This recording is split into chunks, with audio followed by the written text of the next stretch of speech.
Hello friends, Spring is the most popular Java framework right now and asked very much in interviews. And by the end of this video, you will be ready to crack your Spring Java interviews. Hey, my name is Happy and I help and guide candidates in cracking interviews and getting the offer letters. In this video, I will share the top 30 Spring, Spring Boot and Spring MVC interview questions. All the questions are in a very step-by-step manner so that even if you are new to Spring, you will still learn Spring from this video and can crack the interview. And if you already know the Spring, then this is the best video for you for revision.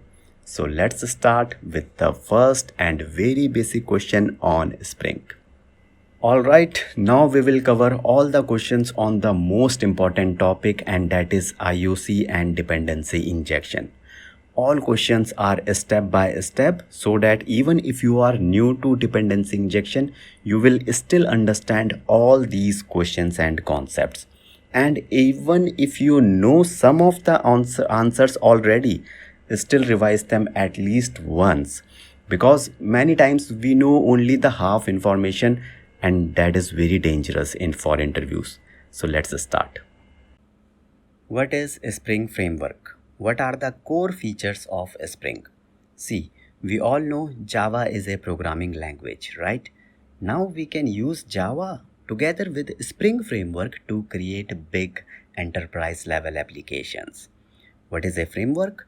Framework is a structured platform that provides many built-in classes and functions which you can directly call and use in your large applications to develop applications fast. Okay, now the question is, there are many other frameworks, then why Java is the best? And that is because of the features provided by Spring. Now listen carefully. Here are the features. The most important one is inversion of control, then dependency injection, then Spring container, Spring MVC, Spring data access ORM, simplified configuration, and real-time capabilities, etc. Okay. In the upcoming question, I will explain all of them to you one by one, so that by the end of this video or course, you will have the full understanding of each one of them with code and example. In short, if you know what Spring features are, then that means you know what is Spring. Okay, means you completely know Spring then. And here is the simplest and easy to remember definition of Spring Framework. The Spring Framework is an open source framework for building enterprise Java applications. Everything is written in this book for revision so that before interviews you do not forget these features and answer. Now in the upcoming question, we will explore the most important feature of Spring, and that is inversion of control. What is inversion of control? What is loose coupling? This is a very important concept. Let me first give you a very small code example. Suppose you are creating a school management application, and there you have a math student class inside which you have the getStudentCount function here. Okay, now there is one client class school inside which you have the main method, and there you are creating the object of the above math student class and then calling the function of the math student class, right? So this is a very traditional, very common approach of creating object of one class inside other class, and you already know this, right? How to call this function. Now here this school is the dependent class because it depends on math student class function, and math student is the dependency class because it is a dependency for the bottom school class, right? Now listen carefully. This traditional approach of creating objects like this will work fine, but this is an example of tight coupling. Tight coupling means both your dependent and dependency classes are tightly coupled, meaning changes in one class will most likely require change in other class. For example, tomorrow if you want to replace this math student class with some science student class, then you have to change the code of this school class, right? Meaning your school class is tightly coupled with math student dependency class, right? But via inversion of control principle, you can design your code or classes in such a way that if I replace this math student with science student class or any other class, then there is no code change required in this school class. Okay, getting my point? That is loose coupling then. Okay, so now you will ask how to do this and what is the benefit of this. Again, pay attention.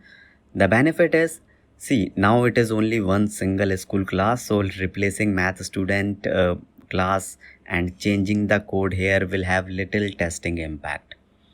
But when you are working on a big enterprise level application, there you will have many classes or controllers like a school class, for example, college class, university class, right? Then replacing the math student class with the science student class in every dependent class, school, college, university, will have a huge impact on testing. Okay, more the testing impact means more the chances of bugs and defects, right? So to minimize testing impact and for other benefits, we have to implement the inversion of control principle, because inversion of control will make your classes loosely coupled. In loosely coupled design, changing or replacing one service or class will have minimum impact on other class. Okay, great. I hope now you have understand the concept of loose coupling and tight coupling also. Finally, here is the simplest definition, very easy to remember definition of IOC. Inversion of control, IOC, is a design principle used for creating loosely coupled architecture. And here is a more complete definition. IOC is a design principle where the framework controls the object creation part and the dependency management, which will enhance the modularity and loose coupling in your application. Okay, in short, IOC will not create the object of dependency class like math student inside the dependent class school. Rather, you will create the object outside this school class in some container. Okay, that is inversion of control. How to implement it, that I will show you in upcoming question. But now you have the very good idea of what is IOC, why we need IOC, what is loose coupling, and the definition of loose coupling also I have written here. Loose coupling means classes or components are independent of each other and replacing one class will have minimum impact on other. Okay, great. Always remember these concepts in Spring and everything written here in this book with example, so that you do not have to watch the whole video again and again. Okay, just a 5-6 second look of this book page and your revision will be done. Alright, before moving to the next question, here is a never give up challenge for you. Promise yourself you will never give up until you crack the interview and get the offer letter. Accept this challenge by writing never give up in the comments right now. Believe me, by writing it now, you will suddenly feel a boost in your motivation and confidence towards your goal.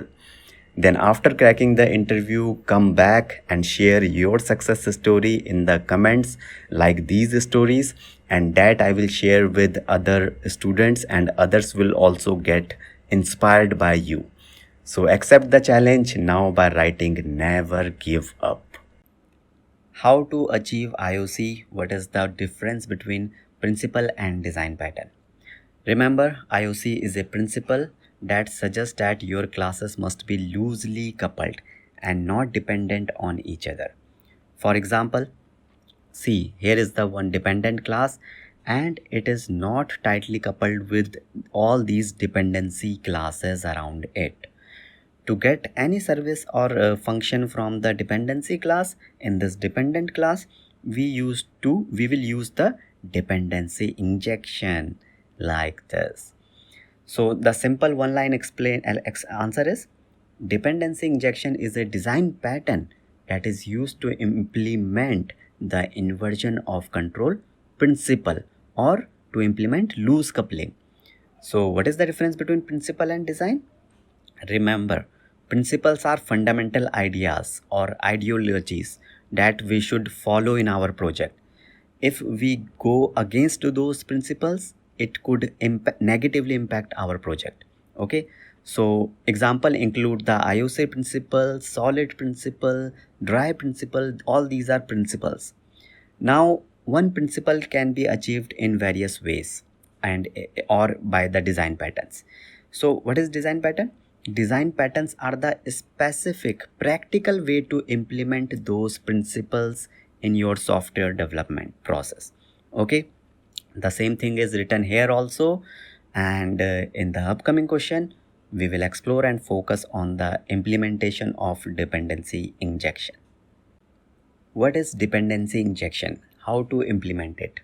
Now very important question, and I mark this question with two very important signs because this is asked almost in every interview, and today we will understand it completely.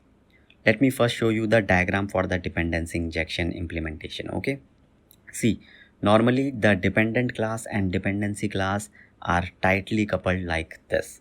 Okay, here we directly create the object of the dependency class in this dependent class. You already know that. Now to replace this math student class with the science student class, we have to change the code of this school class itself, right? So this is the example without dependency injection. Okay, but when we will use dependency injection, then dependency class and dependent classes are loosely coupled and not dependent on each other like this. Here the object of the dependency class will not be created inside school class, but will be created and managed inside the Spring IOC container via the app.config.java file. Okay, then you have to create the student interface, which is implemented by both math student and science student classes. Okay, now listen carefully. Instead of creating the object of dependency classes in the dependent class, you will inject the instance of the student interface into the dependent class via the school class constructor like this. Now you may ask, student interface instance will carry which instance, math student or science student? The answer is, whatever instance you will configure in this app.config, that instance will be created and received by the student interface. That's it. See here, if you want to replace the math student with science student in your school class, then change the app config for science student object creation, but you need not to change any code in the school class, right? That was the purpose. Okay, to not change the school class. Just by changing the container and many classes or controller, like you do not have to change all the controller or classes like school class. Okay, great. That is the example and benefit of dependency injection. And one more learning we had, dependency injection implementation, you have to code to the interface, not the implementation, the dependency classes. Okay, also you realize that how inversion of control principle is implemented by changing the place of object creation from the class to the container. Okay, all right, finally here is the simplest definition of dependency injection. Dependency injection is a design pattern that is used to implement the inversion of control principle in Java. Great. The definition diagram are here because I remember how I had a very hard time remembering and revising this dependency injection concept for my interviews. So that's why all is here. Now in the upcoming question, I will show you the code implementation. What are the must-know things before learning dependency injection in Spring? This is not an interview question or concept, but many years ago, I directly started learning dependency injection without the idea of the few basic concepts. And then it was a very hard time learning dependency injection. So I hope you know the basics of these concepts before learning DI implementation. These are very important. First, OOPS concept. Okay, inheritance, polymorphism, overriding. Second, interfaces and abstract class. Third, parameterized constructor. Fourth, this and final keywords. Fifth, fifth, Java annotations. And sixth is the IOC concept in Spring. If you have a good idea of these concepts, then you can easily understand DI implementation, which I will show you in upcoming question. Hi friends, here is a quick notification. Like many other candidates, if you do not want to miss anything for your interviews, then here is a full interview course where I will cover total 350 interview questions. Here is the question list Excel. First, top 200 Java interview questions, then top 30 coding interview questions, then top 100 Spring Boot, Spring MVC, REST web services question, and finally the mock interviews. Also, this PPT and PDF book of all the 350 questions is available separately for download.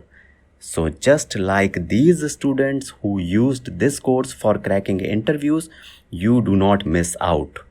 Course and book link is in the description below. If you are interested, then great, and if not, no problem. Let's continue to the next question.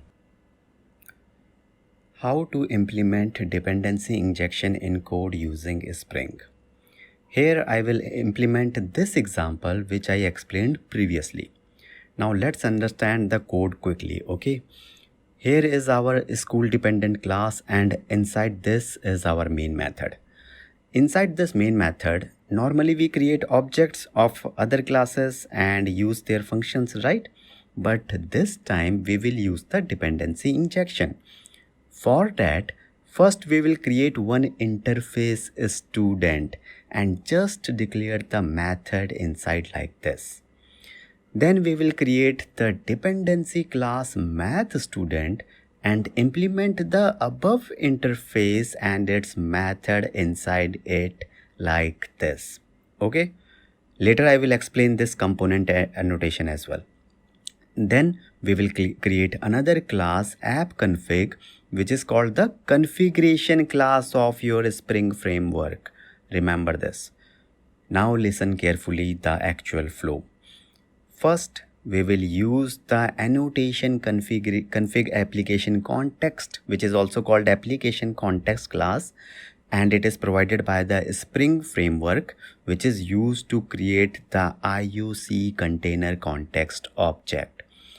Remember, this context object represents your Spring IOC container. Okay. Here we have passed the app-config file as the parameter. So what will happen? Spring will call this app-config file and execute this component scan annotation and start scanning this class path com.example for all the components and services present inside this class path. So Spring will scan this and will register them as a bean, meaning all component inside this com.example will be registered as a bean, including the math student, above math student component. Okay, I will cover bean shortly. For now, just consider bean as objects only. Now in the school class, we will inject the math student bean. For that, we will write the school class constructor code and inject the school interface instance. This student object will receive the math student object from app-config. Because app-config, we are returning the math student object like this, right? Then inside the constructor, we will use this keyword to set the above blank student variable to the math student object. Okay, in short, then your private student variable is now a proper student object which you can use for calling the math student class functions or methods. Okay, now the first question you may ask is how this school constructor will be called. Again, pay attention. For that, inside main method, we will instantiate the school class and therefore the above constructor will be invoked. Second question is how student interface instance will receive the math student object only from app config this math student method, because here we are retrieving the bean from the context and context which container is configured and received from the app config class only. Okay, from object is received. So constructor will set student variable with math student class object. Okay, so this math student class object will now be controlled and managed by your IOC container. Then use the school bean to call the school class this display student count method, and here is the body of display student count, and inside that get student count method of the math student class is called to display the student count. Okay, at last mark this student as a component annotation.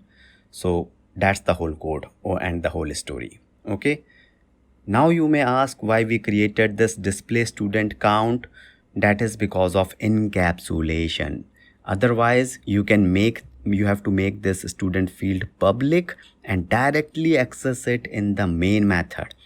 But if you remember, as per encapsulation, we must access fields or data via the function in the client code, never directly, right? So if you notice here, inside the main method, we never directly created the object of the math student class, right? So tomorrow, if you want to replace math student with the science student class, then create a separate science student class which implements the common student interface. Then just add one more bean of science student class in the app config and mark it as the primary. Therefore, as a result, inside your main method, without any change, it will start using the science student class method. Okay, that is how the student class will be independent and loosely coupled with the school class. Okay, so all right, that's it. I know you will be having many questions now. For example, here why we write all code inside this try with the resource block, because then at the end of the try block, the context container will be automatically closed. Okay, otherwise you have to separately write code to close the context at the end also. Okay, other question you may have, like what are component, what is this Autowired annotation? All these questions one by one I will explain in upcoming questions. Okay, but for now you have a very good idea of how to implement DI in Spring framework, right? All right, now in the upcoming question I will explain another important interview question, that is I will explain in upcoming question. What are the 4 ways of implementing dependency injection in Spring? Very important question. Here are the 4 ways of injecting beans or implementing dependency in Spring: constructor injection, setter injection, field injection, and method injection. Now let me quickly show you the code of them. Suppose you have a myService class with some services variable which are right now blank, but we want to initialize and set them by their objects from outside. Okay, for that the best option is constructor injection like this. Here we inject the service by using the constructor of this myService class and set the instance variable to the actual instance received from this parameter. Okay, now listen carefully. this is the best and the recommended approach, because whenever you try to create the MyService class instance or object, this constructor will be automatically invoked. Okay, and therefore this other service dependency bean will be automatically injected and will initialize this variable object. Okay, second one is setter injection. Like this, setter injection is a method of injecting dependencies via this setter method. Okay, now the code is almost same like above constructor injection here, but this is not automatic, meaning above you just have to create the instance of MyService class to call the constructor injection automatically. But here you should create the instance of MyService class, and then you also have to explicitly call this setter method in this set third service in your code to invoke this setter method, and then only the dependency will be injected. So that is the difference. Okay, this approach is sometimes useful when you need to inject the optional dependencies, meaning whenever you need optional dependencies in your project, then use the setter method, because then you have to call the setter method. That's why optional. Okay, you will call, then only they will be injected, otherwise not. Okay, great. Next is method injection. Here is the code very similar to setter injection, but here you have to call the MyService class with some method to inject the service. And if it is the setter method, then it is the setter injection, but if it is any other method, then it is method injection. Okay, it is good for injecting dependencies dynamically or conditionally, but it is very rarely used. Okay, after that, the last one is field injection. Like this, field injection directly injects the dependencies into the fields of a class using the Autowired annotation. But this is not recommended, because then you can't test your dependencies injected like this. In short, it is not useful at all. All right, this is the whole story of the four types ways of implementing dependency injection in your code. When to use which type of dependency injection, this I already explained in the previous question, but here I am writing it all here. Okay, first, constructor injection is used for mandatory dependencies, and this is the most popular one. Second, setter injection is used for injecting optional dependencies. Okay, third, field injection is there, but it is not good as it has testing limitations. Okay, and last, method injection is used for injecting dependencies dynamically or conditionally. All information written here so that your interview revision will be faster and faster from the book, and you do not forget any of these points in your interviews. Alright, now we will cover step-by-step questions on components, beans, configuration, and some important annotations in Spring. Even if you know the answer, revise them at least once, because many times we know incorrect information or half information, and that is not good for interviews. So let's start with the first question. What is the role of component and component annotation in Spring? If you remember, while creating the main and the dependent class and the dependency class in the Spring framework, we put the component annotation at the top of them like this. What is the purpose? The component annotation is used to indicate that these classes are Spring managed components, meaning when you run this program, these components go through several life cycle stages set for them and managed by the Spring container. Okay, and if you will not use this component annotation here, then or any other class, then Spring framework container, IOC container will not manage them, and therefore you will get some errors. Okay, The same answer is written here in this book. The component annotation is used to indicate that a class is a Spring-based component.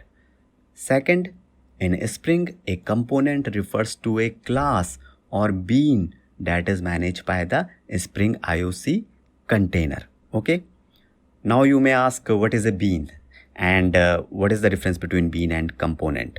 So that I will answer in the upcoming question. What are bean and bean annotation? What is the difference between a bean and a component? The short answer is that bean is a building block for Spring. Let me explain. This is the code for the math student class and app configuration class. Okay. Now listen carefully. This method student is a component because it is marked with component annotation. And every component in the Spring framework is a bean as well. Okay. But every bean is not necessarily a component. For example, here these methods are returning this math student and science students objects, which will be managed by your Spring container, right? So these are also beans, but these are not components. Okay.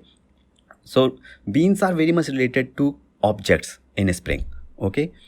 Finally, the definition of beans is here. A Spring bean is an object that is instantiated, configured, and managed by the Spring IOC container. These beans are the building blocks of a Spring application. The bean annotation is used to mark the method that will return the bean objects. Okay, proper definition, long definition is here. Bean annotation in Spring is used to indicate that a method is a bean method and it produces or returns a bean that will be managed by the Spring container. Okay, and here is the conclusion about components and beans. Every component in Spring is a bean, but every bean is not a component. Okay. Other than component, also there are ways to define a bean, and that I will show you in upcoming question. What is the life cycle of a bean? A very important question from interview point of view. For example, here is the component code with a Spring Bean school. Remember, a bean in a Spring is kind of a object only. Okay.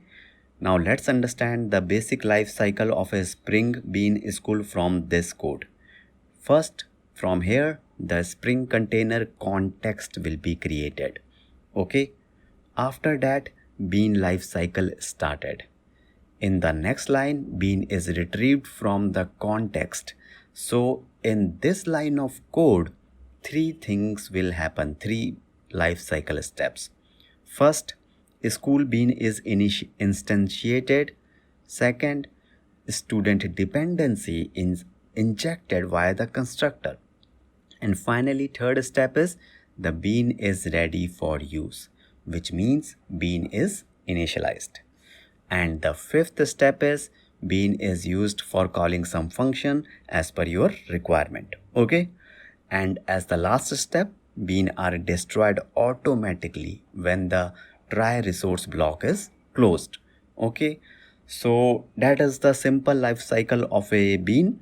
The same steps I have written in the next slide of the book with a very minimum and easy to understand description of each step. Okay, so that whenever you revise, you just need these points with little simple description, right? What are app config, configuration, and component scan? Here is the app config file, which is also called the Spring configuration file. The answer is app config is a Spring configuration class that defines the beans. Okay. Second is configuration annotation. Answer is here. Configuration is an annotation in Spring used to indicate that the class declares one or more bean methods inside it. Clear? Remember, annotations are just indications. Okay. Last is the component scan annotation, and the answer is component scan is an annotation used to indicate that Spring will automatically scan and register beans from all over inside the specified package com.example. Meaning when you run the application, the Spring framework will automatically search all the components inside this com.example package and register them as a component. Okay, that's it. All is written here so that your revision from the book will be simpler and faster and you don't forget the answers during your interviews. What is Spring IOC container? What is annotation config application context?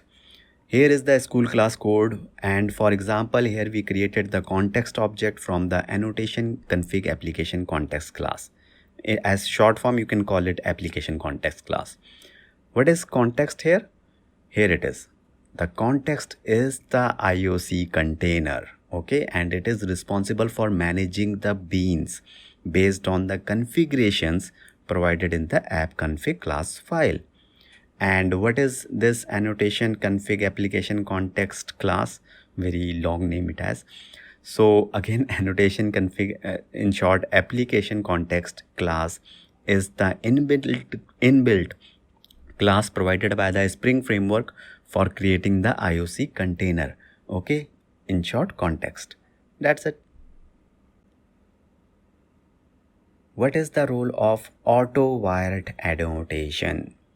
For example, again, this is the school component code, and if you remember here we use the Autowired annotation at the top of the class constructor, right?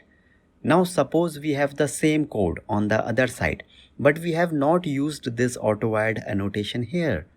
Both these codes will do the exactly almost the same thing. But if you focus here, in this case, without Autowired annotation, when we have to write the code to manually call the school constructor separately, we have to write this code and pass the student object from here to so that it will be injected into the constructor. So if you use Autowired annotation, then you do not have to write the code for this manual call of constructor injection. Okay, so meaning Autowired annotation automatically injects the dependencies inside the Spring managed beans, eliminating the need for this manual instantiation. Okay, got it? Same answer is written here in the next slide of the book so that you do not forget these answers in your interviews. Okay, books are good for the last minute fast revision. Alright, now we will cover questions from scope of beans and some other random but very important questions like AOP, circular dependencies and BeanFactory, etc. Even if you know the answer, still revise them at least once, okay? Because sometimes we know incomplete information, right? So let's start the first question. What is the scope of a bean? What is the default scope of a bean? See, whenever you create the Spring configuration file like this, inside this bean method is returning an object or a bean, right? Now, then that return bean has some scope. Scope means, for example, how long this just now created bean will exist in your application. Okay, or you can say how many instances of this bean will be created and managed by your Spring IOC container. For example, when you run the application, then maybe only one instance of the science student bean will be created, and the same instance will be shared with all the HTTP requests until the end of the application. So that is the case. If that is the case, only one instance, that is Singleton scope, okay, which is a type of scope, and that is also the Singleton scope is the default scope of a bean. So meaning if you have not specified anything for scope, then by default scope is Singleton. Okay, now in the upcoming question I will explain all the types of scope of a bean with example. Okay, then you will be having more clarity. Before that, here is the simplest definition of scope of a bean, which I already explained. Okay, now this information in this book will make your revision more faster so that you don't forget the answer in your interviews. What are the different types of Spring Bean scopes? What is scope annotation? Here is the app config file here, and here we can use the scope annotation for defining the scope of the bean inside these brackets. Okay, we have only mainly 5 types of scope. First is the singleton scope, second prototype scope, then request scope, then session scope, and the last application scope. Okay, now the very important question is when you will choose which type of scope in your application for your application. So that one by one I will explain with the diagram in upcoming question. What is singleton scope? This is the most used and the most popular scope for a bean. Singleton scope means single bean throughout. Okay, let me quickly explain how it works with an example. Okay, suppose you have one e-commerce application like Amazon you created in Spring Java. Okay, now this e-commerce application has some modules, will be have some modules like products module, order, and the payment module. Now suppose one user log into the application and sending some request. Okay, and so first a user instance object or bean, you can say bean1, will be created of some user class with all the user information, right? In other words, now the HTTP request will have the user bean1. Now suppose first the user searches for the products using the products domain in e-commerce application. Then user bean1 will be there. Then when the user orders the product, the same user bean1 instance will be used in the order module also. Okay, and while doing payment, the same user bean1 instance will also be used. Okay, similarly, if any other user is also sending a request, then as per the singleton rule, the same user bean1 will be used throughout. Meaning the Spring IOC container will create exactly one instance of the bean, and whenever you require it, the same bean instance will be used every time throughout the lifetime of the application. That is singleton scope, and the same thing is written here for later revision from the book. What is Spring AOP? Let me quickly explain with an diagram example. Okay, suppose you are creating an application without using AOP. Here is the application. You will have the presentation, business logic, and data access layer. Now inside the presentation layer, you will write some code for logging, and then some code for security, some code for transaction, right? Similarly, inside the business logic layer, you will write almost the same code for these functionalities and the same code inside the data access layer also, right? That is the case when you are not using the Spring AOP. Now listen carefully. If you will use Spring AOP, which stands for Aspect Oriented Programming, then this is your same project, same layers. And here you will not write the logging code inside the presentation layer or any layer, but you will write the logging code separately, separate class somewhere, and just use that class in or call it in the presentation and all over 3 layers. Okay, so meaning single, same, and common logging code can be used for all the 3 layers. And that, so what is the benefit? Code written once and reused at multiple places, so it is very good for reusability. Same is the case with the security and the transactions codes.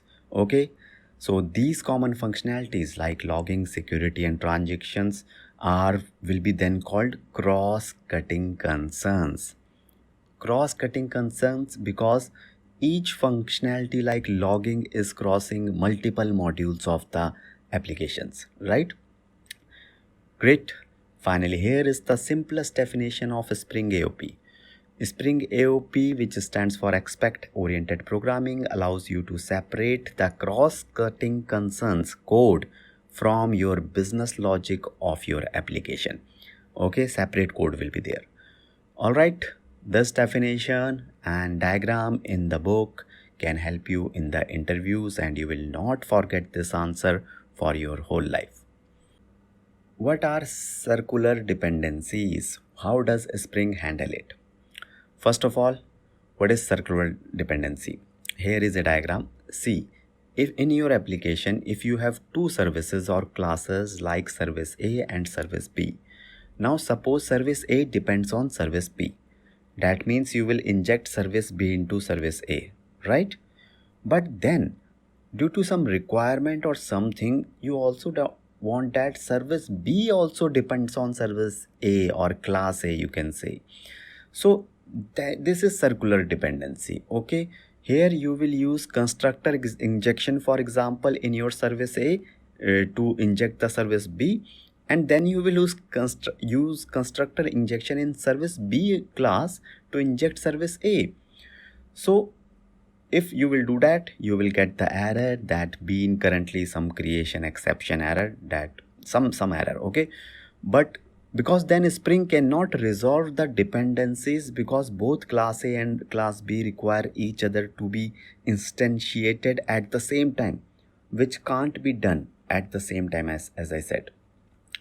Now, in order to solve this problem, there are two ways. If your classes are dependent on each other, then either use setter injection or you can use lazy annotation. Okay, because setter injection will not immediately instantiate the dependency. As per setter injection, the dependency will be instantiated only when the setter method is called, right? So you have to manage in the code that calling the setter methods of service A and B should not happen at the same time. Okay. Second way is avoiding circular dependency is lazy annotation. Lazy annotation will basically delay injecting the dependencies, which can again avoid the circular dependency. Okay, so great. That is the answer to this question, and all are written here in this book. What is BeanFactory in Spring? Basically, now application context class is used to create the context object, which is your IOC container, which I already explained, right? But before application context classes, we had this BeanFactory class in Spring, which we can use for managing the beans. So here is the code, and here for what we are doing here, first we are loading the Spring configuration from this beans.xml file using this class path resource class of this, which is part of the Spring framework. This bean.xml is very similar to your app config, okay, but it is the old way. Then we are using the BeanFactory class and loading all the bean definition from the resource to this BeanFactory instance. In short, all the beans from your applications are now present in the BeanFactory. Then to retrieve a single bean from the BeanFactory instance, we are using the getBean method of the BeanFactory instance and passing the bean name which you want. Okay, so which bean you want, only that you will get, and that is why it is lazy initialization. Okay, because you are initializing only the bean which you need, right? Finally, after getting the bean, we are using the bean and calling its method. So this is the idea of the BeanFactory, and here is the proper definition. BeanFactory is a basic container in Spring for managing beans. It provides the fundamental features for dependency injection and bean instantiation. But as I said, now we have the more advanced techniques, that is application context, and that's why we don't use any more BeanFactory now. What is the difference between BeanFactory and ApplicationContext? Alright, here is the BeanFactory class code that we can use to manage the beans of the Spring application. I already explained in previous question. And here is the ApplicationContext code, which is the recent and more popular way for again managing the beans only. But as I said, this is more popular and advanced way of managing beans. So first, the similarity between them is BeanFactory and ApplicationContext are used as the containers for managing and accessing the beans.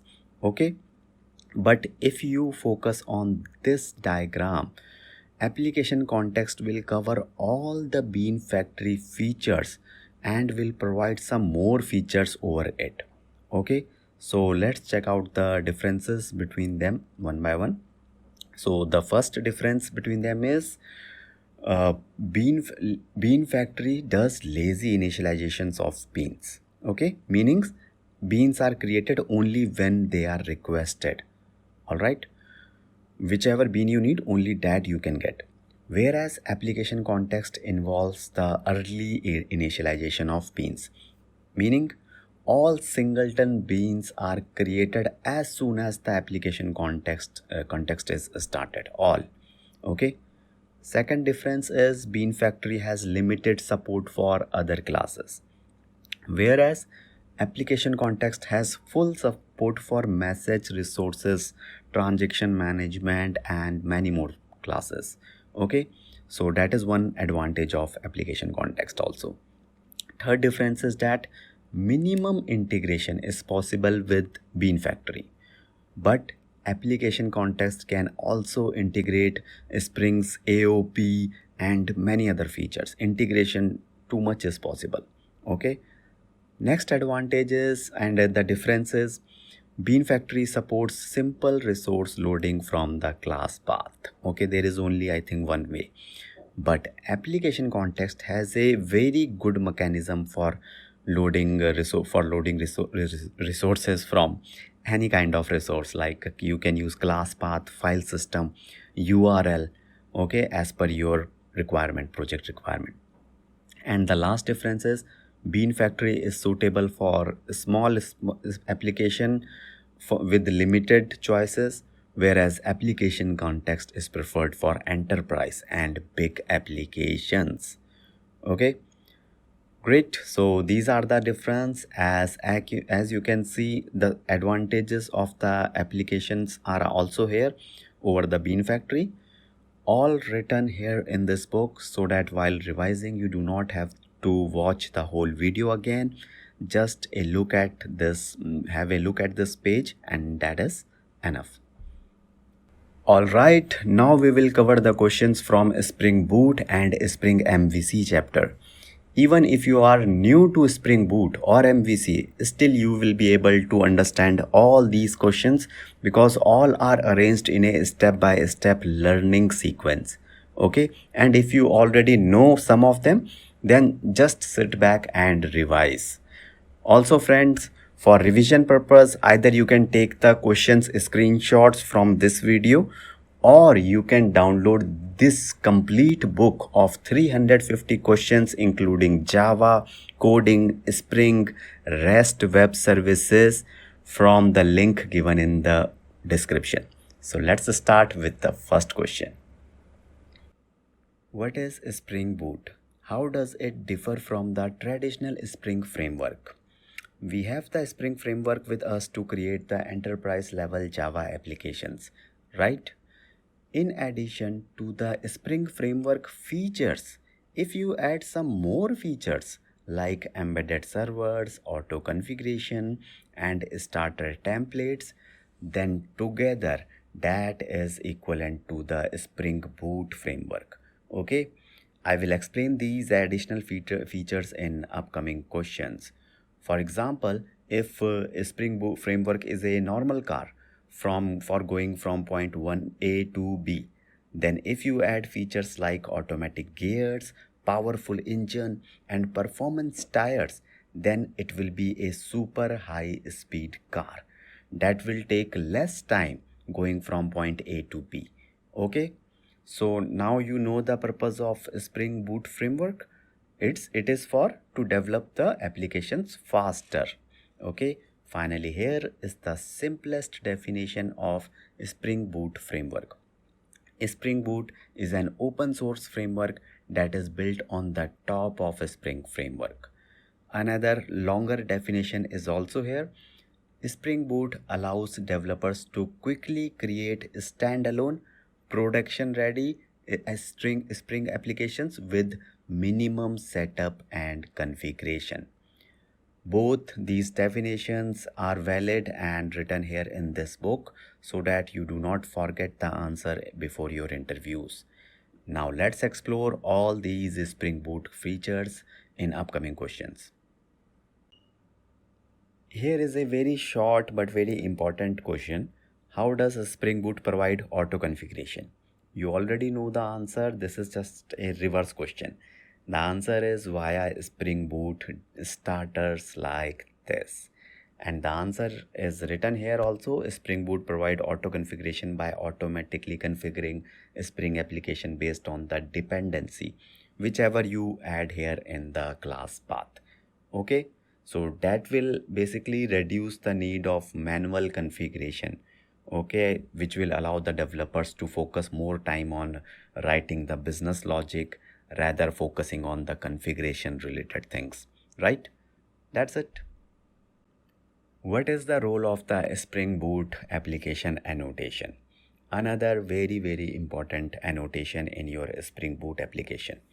So inside your Spring Boot project, you will have one direct Java file. Okay, the name of the file can be anything, depends on when you are creating the project. When you open this file, you will find this Spring Boot application annotation at the top of the class name. Okay, when you run your Spring Boot application, what does it mean, this annotation? That when you run application, the Spring Boot framework will first find this main method, right, and will run it. And here if it find this Spring Boot application annotation, then Spring will bootstrap the Spring Boot application. Bootstrap meaning that setting up the application. In other words, Spring Boot framework will do three things, basic things, step by step for you. First step is it will use the configuration and annotation and marks this class as a source of Spring Bean definition.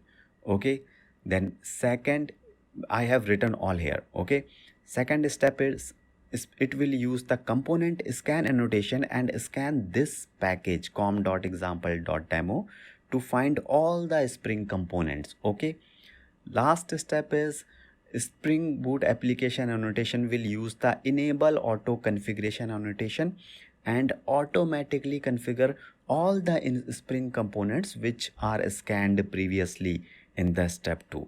Okay, in short, you can say that Spring Boot application is a combination of three annotations.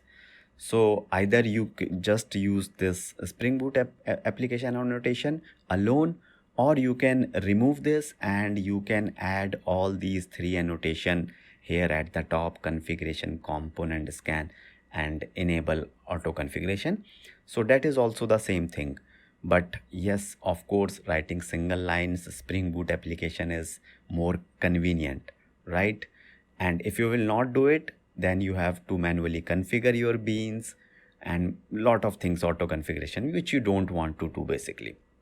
All right, so that is the wonderful answer to this question, and all information is here in the book for revision. What is the project structure of a Spring Boot MVC application? So here is the typical folder and file structure of a Spring Boot MVC application. Okay, now I will share a very short description of each and every file and folder very quickly. First, here the source main Java folder will contain the main source code of your application, meaning all the Java files will be inside this folder, Java folder. Okay, then the config folder will contain the Java configuration classes for your project. Next, the controller folder will contain all the controllers, which will handle basically the HTTP request and send responses. Okay. Next, the model folder contains the entity classes, basically the data, the model represent the data model.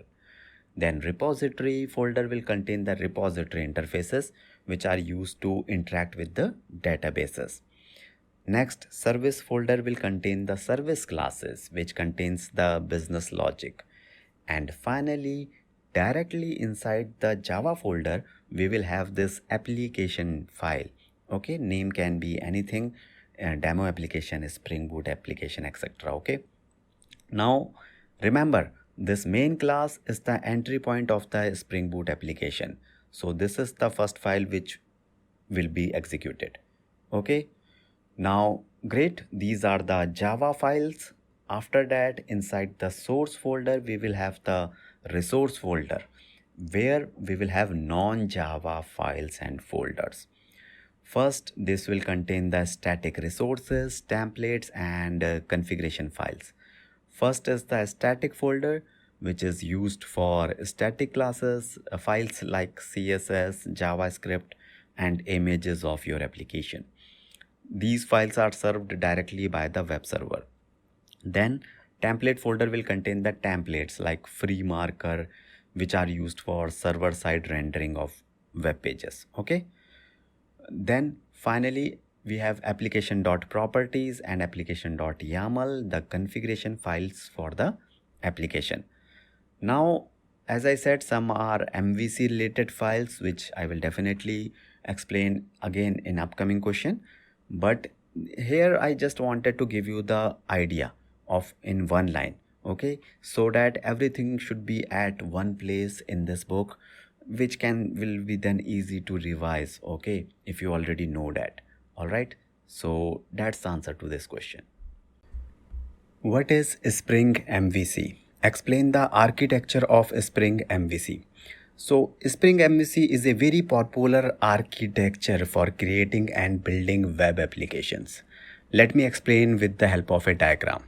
Suppose one end user opens the browser like Chrome or Firefox and opens a Spring MVC based e-commerce application like Amazon. Okay, then user searched for some ABC product, anything.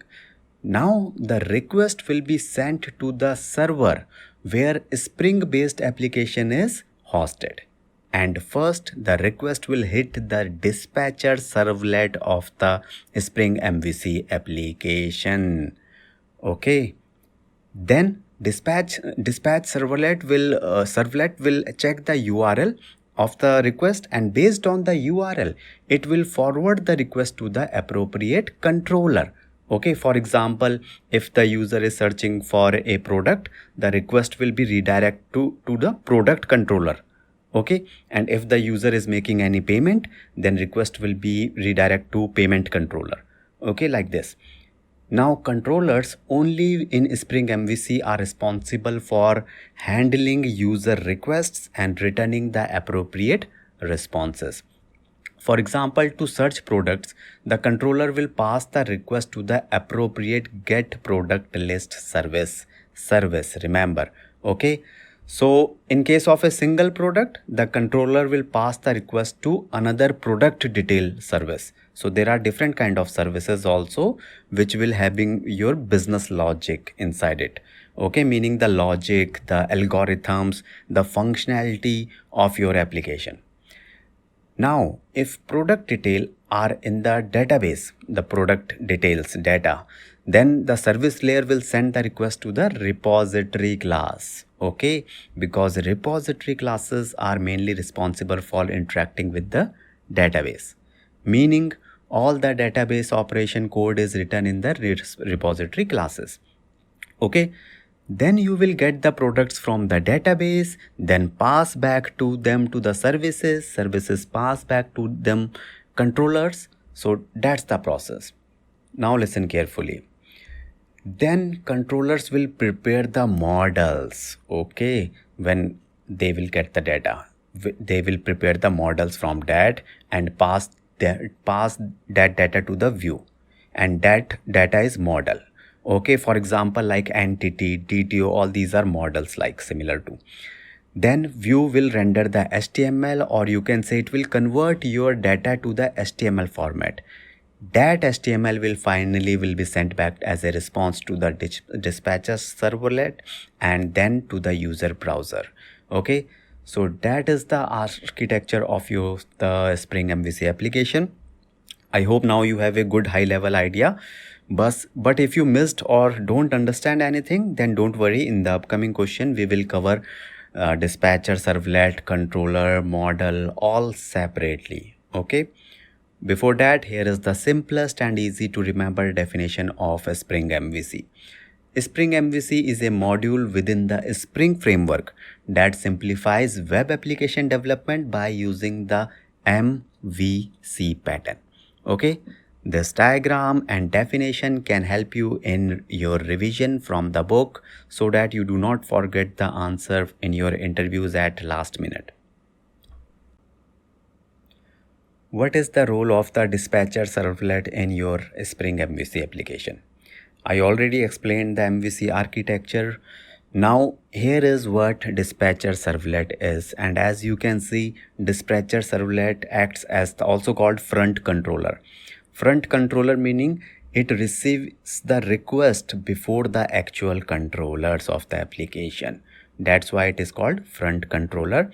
All request incoming request it will receive, and based on the matching URL it will dispatch. That's why the dispatcher, it will dispatch the requests to the appropriate single controller from multiple controller list which this dispatcher control will have.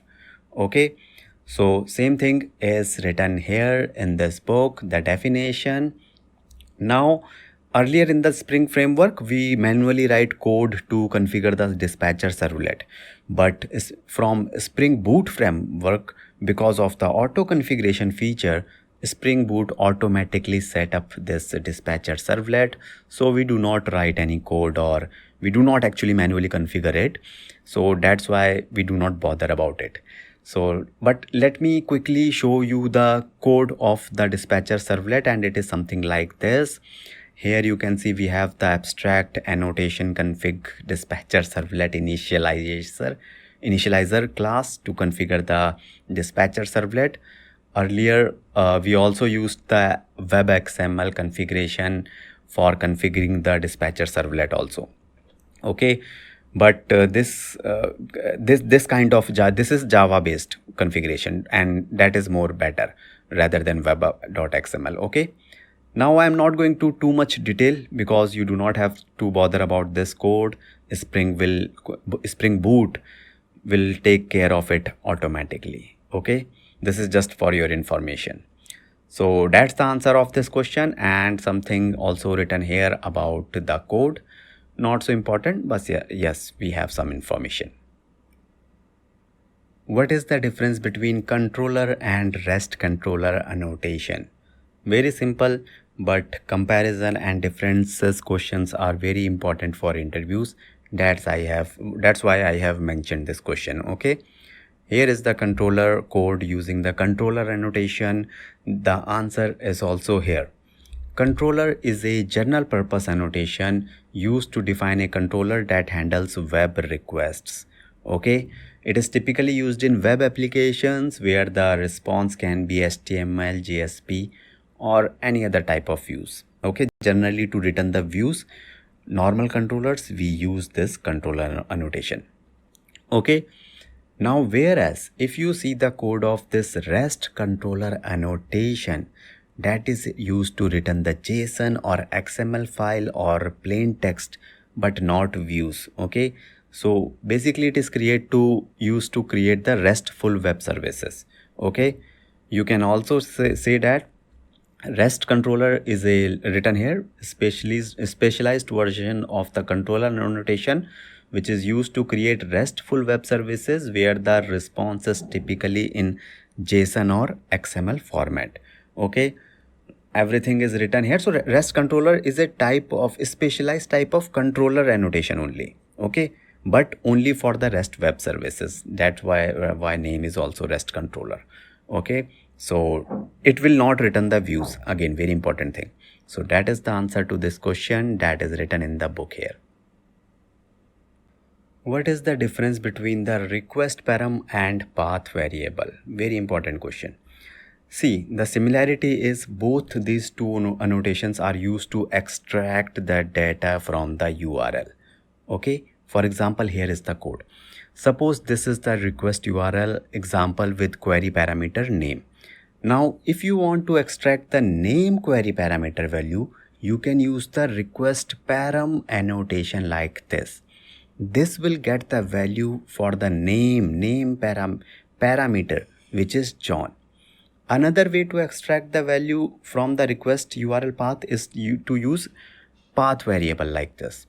Here, if you want to get the value from the URI path itself, okay, like this ID. Remember, this ID is the part of the URL path. It is not the query parameter, right? For this, you can use the path variable annotation like this. Okay, all right. So that is the difference. One is used for extracting the query parameter value and other is for extracting the value from the URL path itself. Okay, same is written here about both, so that while revising for interviews, you do not forget this answer in your interviews. What is the model attribute annotation in Spring MVC? Very important question, and it has two purposes. Model attribute. First, annotation. This annotation can be used at the method level for adding attributes to the model. Second, this annotation can be used with method parameters for binding the request parameters to a model object. Okay. Don't worry, I will explain both of these approaches separately in upcoming questions in detail. Hello friends, congratulations for completing the whole video. As I always said, most students or candidates study to just learn, but you do not have to just learn, you also have to crack the interviews. And facing interviews is a very courageous task. For that spirit, all the best from my side. Just keep giving interviews and never ever give up. And yes, if you have not yet accepted the never give up challenge until you get the offer letter, then accept the challenge now by writing never give up in the comments. I am sure that your confidence will be immediately go up for your goal. And after getting the offer letter, don't forget to share your story in the comments, which will encourage others. Till then, goodbye and all the best again. And yes, don't forget to like and subscribe the channel.